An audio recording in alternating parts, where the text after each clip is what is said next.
Alright, so I'm going to share a little bit of insight I found on doing motor mounts on a C5 Corvette. I'm putting in the factory ones right here, and everything I've seen online is you drop the subframe a little bit, you pull off the wheels, the leaf spring comes out. It looks like a pain in the ass. So I'm looking at it and I figured out a slightly different way to go about it. So drop the headers, or if you have factory manifolds, you can just take them out. They're really easy to get out. I've simply dropped mine down a bit,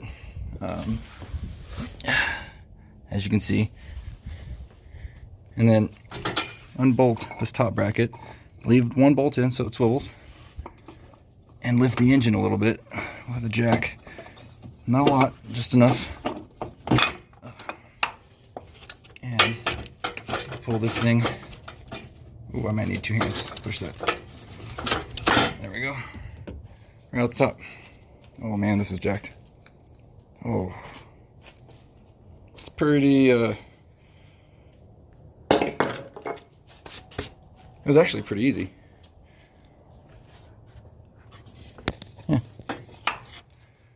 I hope this, minute and a half video helps someone, so you don't have to pull your suspension apart to get to it. Alright, so the other side was very similar, just with an added step. So obviously I still undid the headers down here as well.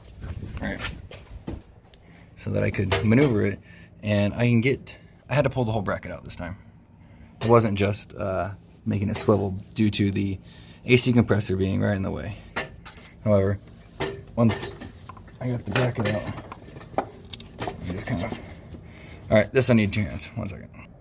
Alright, so right off the top, this one was jacked too. And I can just slide the new one right in there.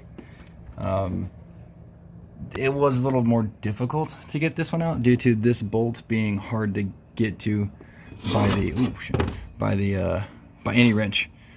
This hole is blocked by the AC compressor, so I had to come in from this side, and I essentially had to get an extension, go in from underneath this AC line here and run it up into that. And the extension on a wobble was the way I did it, and it's probably the easiest way to go about it.